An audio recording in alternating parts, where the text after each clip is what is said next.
কোরবানির পশু একজনই জবাই করবে। জবাই করার পরে অনেক সময় দেখা যায় জবাই পূর্ণাঙ্গ হয় না, আরেকজনে ছুরি দিয়ে আরেকটা পোঁছ দেয়, তাই না?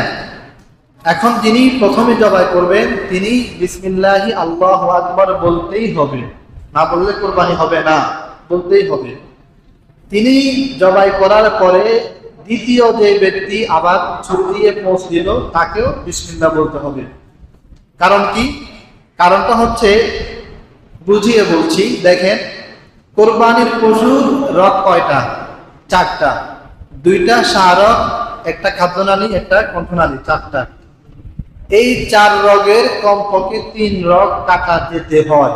3টা না কাটলে কোরবানি হয় না। কয়টা? 3টা। এখন যিনি প্রথমে জবাই করছেন, দেখা গেল তিনি জবাই করার সময় 2টা রগ কাটা গেল, এখনো 2টা রগ রয়ে গেল, অথচ কমপক্ষে কয়টা কাটা যেতে হবে? 3টা, রয়ে গেলে কিন্তু একটা। পরবর্তীতে যিনি জবাই করবেন তার ভাগে কিন্তু এখন 2টা আছে, আছে না? আছে। এখন তিনি যদি বিসমিল্লাহ না বলেন তাহলে কোরবানি হবে না, কারণ তার ভাগে এখনো রগ আছে, তার ভাগে এখনো 2টা রগ রয়ে গেল। এই জন্যে তিনি বিসমিল্লাহ না বললে কোরবানি হবে না। সার কথা, 10 নম্বর মাসালা হচ্ছে, কোরবানির পশু যিনি প্রথমে জবাই করবেন তিনি তো বিসমিল্লাহ বলবেন, তারপরে বাকি যারা আবার ছুরি দিয়ে জবাই করবে, পোঁছ দিবে, তাদের সকলকেই বিসমিল্লাহ বলতে হবে।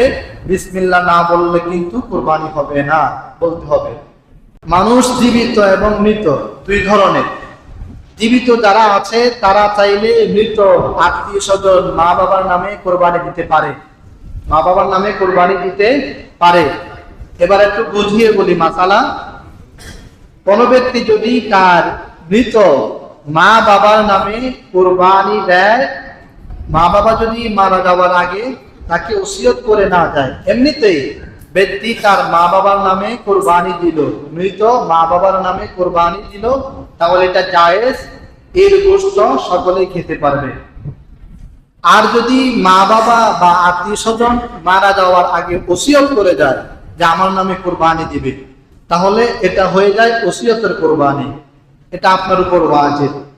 এই কোরবানি যখন আপনি দিবেন, এই কোরবানির গোশত আপনি খেতে পারবেন না, এটাকে সদকা করে দিতে হবে। মাসালা কি দাঁড়ালো?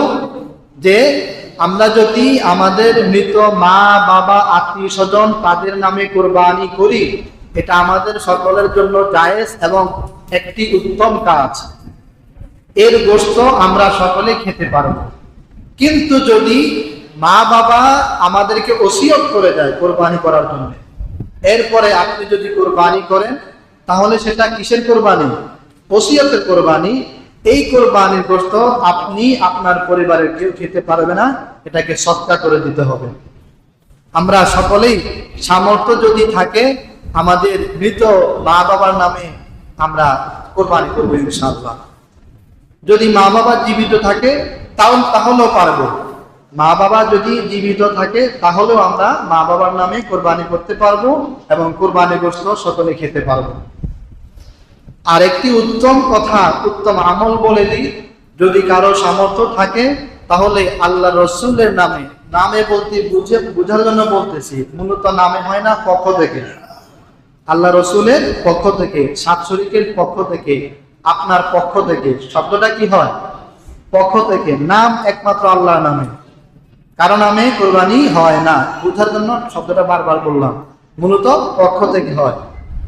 কারো যদি সামর্থ্য থাকে আমরা চেষ্টা করব আল্লাহ রসুলের পক্ষ থেকে কোরবানি করতে।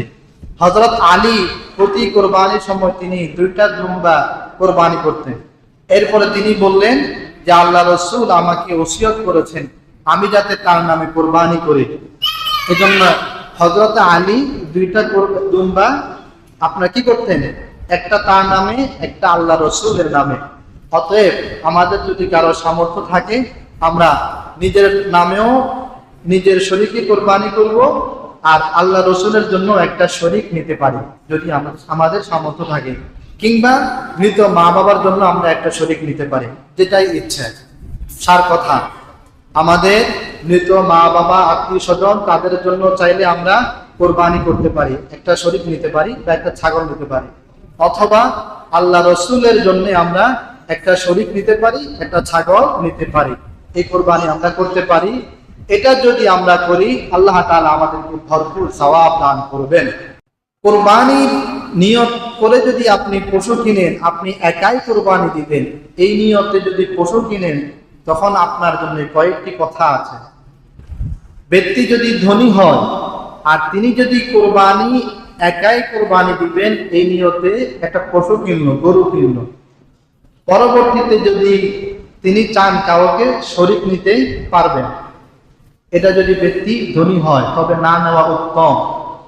আর ব্যক্তি যদি গরিব হয় এরপরে সে কোরবানি পশু কিনেছে একাই কোরবানি করবে, কেনার পরে সে আর কাউকে শরীক নিতে পারবে না, জায়েজ হবে না। খুব ক্রিটিক্যাল মাসালা।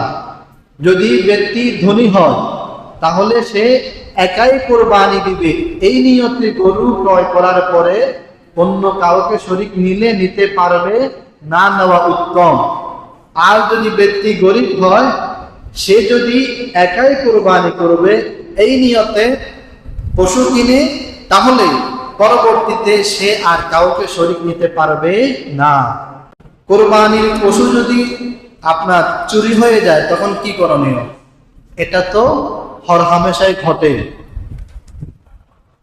ওই যে একটা কথা আছে, চোরের কোনো মাদ্রাসা মসজিদ নাই, চোরের কোনো ধর্ম নাই।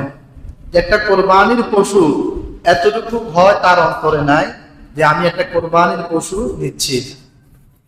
যদি কোরবানির পশু হারিয়ে যায় বা চুরি হয়ে যায় তখন আমাদের কি করণীয়?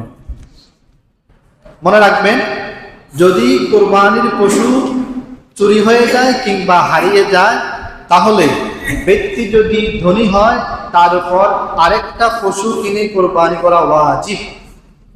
আর ব্যক্তি যদি গরিব হয় তাহলে তাকে আর পশু কিনতে হবে না। তাহলে আমরা কি বুঝলাম?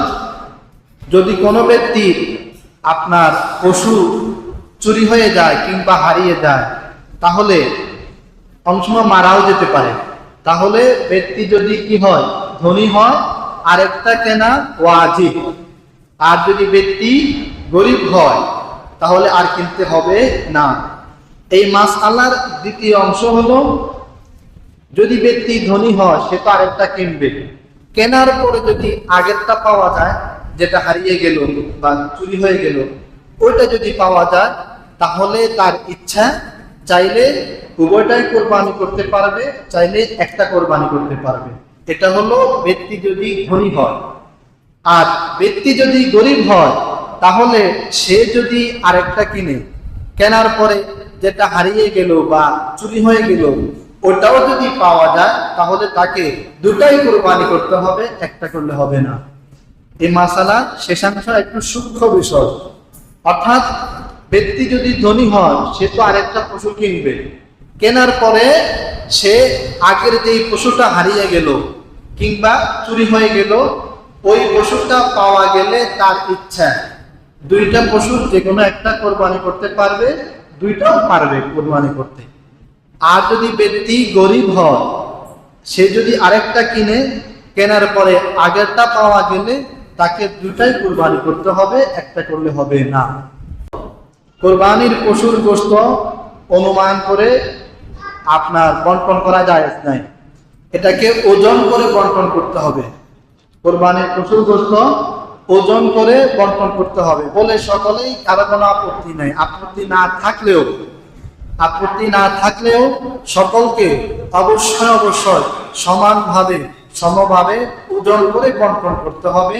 অনুমান করে বন্টন করা কি হবে না? জায়েজ হবে না। কোরবানির শরীকদার যারা, তাদের কারো যদি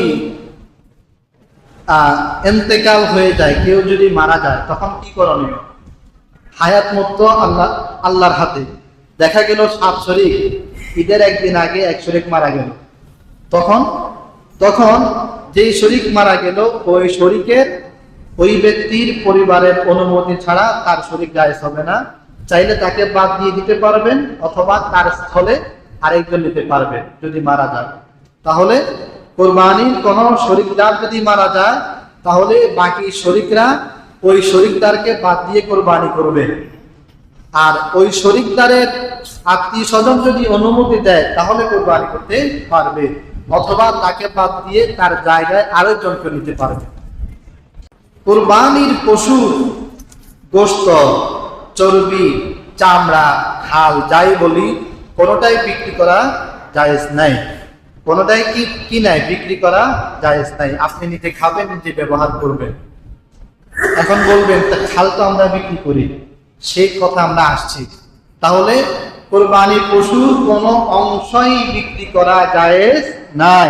যিনি কোরবানি দিবেন তার জন্য কোনো অংশই বিক্রি করতে পারবেন না। এখন যদি আপনি বিক্রি করেন ওই টাকা আপনার জন্য খাওয়া জায়েজ হবে না। উদাহরণস্বরূপ গোশত আপনি বিক্রি করলেন 5 কেজি, এটা আপনার জন্য জায়েজ হবে না, করলে গুনাহ হবে। করার পরে যে টাকাটা পাবেন ওই টাকা আপনার জন্য জায়েজ নাই। অতএব কোরবানির পশুর কোনো অংশই আমরা বিক্রি করব না, আর এটা কেউ করেও না। কোরবানির পশুর কোনো অংশ বিক্রি করা জায়েজ নাই। এখন খাল যেটা আমরা বিক্রি করি, এই খাল বিক্রি না করে আপনি চাইলে ব্যবহার করতে পারবেন, এটা আপনি পারবেন। কিন্তু যদি আপনি খাল বিক্রি করেন, খাল বিক্রির ওই টাকা আপনার জন্য জায়েজ হবে না, ওই টাকা আপনাকে সদকা করে দিতে হবে। উত্তম হয় খালগুলো আমাদের বিভিন্ন মাদ্রাসাগুলো খাল কালেকশন করে, উত্তম হয় আমরা তাদেরকে দিয়ে দেব, তাহলে আমাদের জন্য নিরাপদ এবং সওয়াব বেশি হবে। তাহলে খাল বিক্রি করলে খালের টাকা খাওয়া জায়েজ হবে না, বরং এটাকে সদকা করে দিতে হবে। কোরবানির পশু জবাইয়ের পরে নিস্তেজ হওয়ার আগেই অনেকে খাল কাটা শুরু করে। এটি খুবই মর্মান্তিক বিষয়, এতে পশুর অনেক কষ্ট হয়। পশু এতক্ষণ আমরা তার জন্য অপেক্ষা করতে পারলাম, আর সামান্য সময় যদি অপেক্ষা না করে তাকে কষ্ট দিত, এটা কেমন কথা? তো কোরবানির পশুর একেবারে নিস্তেজ হয়ে গেল, নিস্তেজ হওয়ার পর আর সে নড়াচড়া করে না, তখন আমরা খাল কাটবো। এর আগে আমরা খাল কেটে পশুকে কখনোই আমরা কষ্ট দিব না।